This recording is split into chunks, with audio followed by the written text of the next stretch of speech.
Welcome to review of HO scale model of Czech Railway electric locomotive class 163 by MTB model.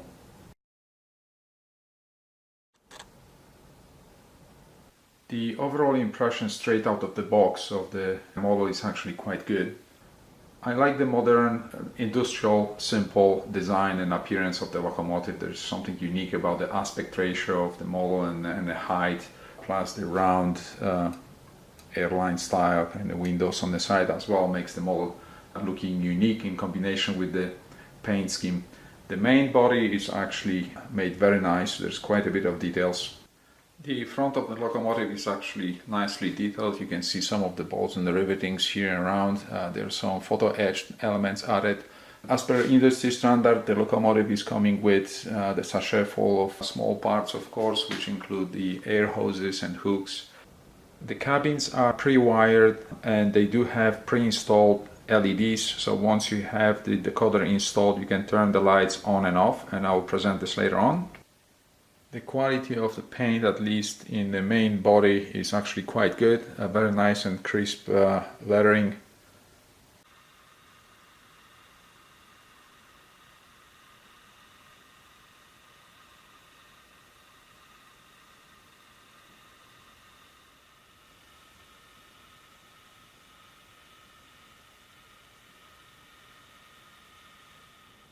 As mentioned before, the overall first impression of the model is actually very good. Unfortunately, there's a couple of areas that I'm not necessarily too happy about. Number one are the pantographs, which are plastic, and all the elements here on the roof are also plastic, which makes the model look more artificial than it should. I believe that once you start painting over and maybe adding some rust and dirt on the pantographs, they will look much better.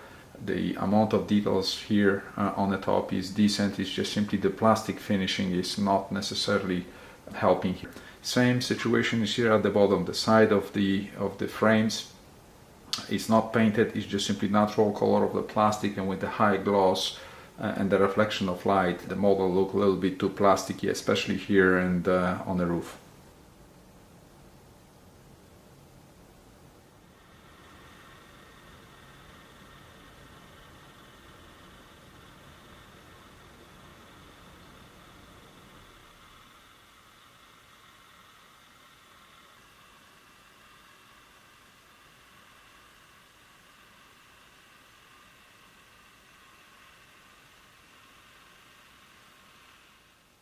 What I think is important to know at this point, looking at the quality or overall quality of the model, is the price range. This model is being sold in Europe for about $150, $160 US.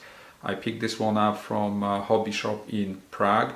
My understanding is that these models are mostly sold out at this point. A similar size and style locomotive from Rocco will run around $220, $240. From mechanical and performance standpoint of view, one of the things that I like about this model a lot is the sheer weight of this engine. I weighted this one and it's 575 grams compared to Rocco, for example, ES64, which is about 50 grams lighter. In effect, there's no need for traction tires, which is pretty much a standard development and design for most of the commercially available models in Europe. All 8 wheels on these models are solid metal, and you have not only greater traction because of the weight, but also much better and improved electrical pickup. This model is equipped with 22 plugs board, which is located here under the resistor cooling fans. I have a loksound decoder installed in the locomotive, included with 2 speakers. I simply had extra speakers left over from previous installation, and I installed two of them. There's a space in the frame which allows you to install 19mm speakers. However, there's enough room to install the regular size SU speakers as well. I loaded class 499 electric locomotive sound file into the decoder. The 499 was a predecessor of 163, which you see here. And here are some of the features of the sound file.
Once you have the decoder installed, you can control the lights inside the cab, and you can program them later on according to the direction. That's actually quite nice. The LEDs, as mentioned earlier, are wired. They're already included in a set. And one more thing around the front lights, you can see clearly that some of the spots, especially here around the center, the light from the LED behind the front wall is shining right through, so it will need to be painted from inside to kind of keep the light inside the engine. Classic industry standard snap-on shell design with full metal frame, circuit board with 22-pin decoder interface. You can see the loksound 4 sitting here already. Then you have a shafts on both ends. The 5-pole motor is sitting right below. Standard ESO speakers coming with the decoder. I had some leftovers from a previous installation, so I decided to use the both ends, and there's enough space to attach the speaker direct on top of the frame. At the front, number of LEDs for red, white headlights, high beam and low beam as well, and of course the LED as mentioned before for interior lights. Right behind the decoder right here you'll find two micro switches. They are here to set up the different aspects of the front light. One of them will let you turn the middle headlight to high beam. The second one will activate additional function on your decoder, which will let you switch between 2 or 3 aspect headlights. And here's the full configuration of the lights. I have my end of the train lights programmed manually, so I can turn them on and off whenever I want. The two bottom headlights, if you use one of the micro switches as mentioned earlier, you can program the third light here to be turned on and off separately. I have it on function 22 right now.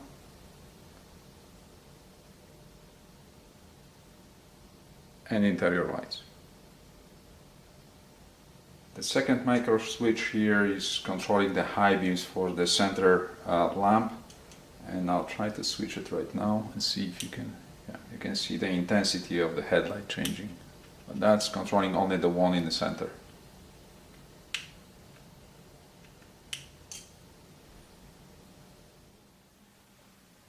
In conclusion, for me is definitely a keeper, and I will recommend to buy this model for anyone who is looking for unique Central European locomotives. Keep in mind that you are paying $160 for a unique model made by small brand.